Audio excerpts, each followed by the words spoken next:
Fatty liver એટલે જેમ આપણા બોડીની અંદર ફેટ વધે છે એમ આપણા લીવરની અંદર પણ ધીમે ધીમે ફેટ જમા થવા માંડે છે. જ્યારે આપણે વધુ પડતા કાર્બોહાઈડ્રેટનો ઉપયોગ કરીએ, બોડીની અંદર જ્યારે ગ્લુકોઝનું પ્રમાણ વધે, જ્યારે આપણું લીવર ફંક્શન વીક પડે, ત્યારે થોડી ફેટ આપણા લીવરમાં પણ જમા થતી હોય છે અને લીવર ઉપર ફેટી લીવર થતું હોય છે.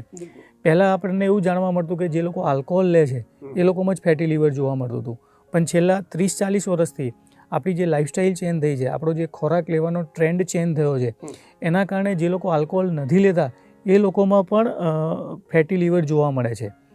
તો જે લોકોનું ફેટી લીવર છે એ લોકોનું લીવર ફંક્શન ઓલરેડી વીક પડી જાય છે અને એના કારણે જ્યારે તે વધુ પડતા ફ્રૂટ લે તો એના ફ્રુક્ટોઝનું પ્રોપર પાચન થતું નથી અને લીવર ઉપર લોડ વધી જાય છે અને લીવર ઉપર લોડ વધે ત્યારે જે વધારાનું ફ્રુક્ટોઝ છે એ પાછું ફેટમાં કન્વર્ટ થવા માંડે છે. બિલકુલ. મતલબ ફેટી લીવર અને એમનું વજન બંને વધી શકે છે.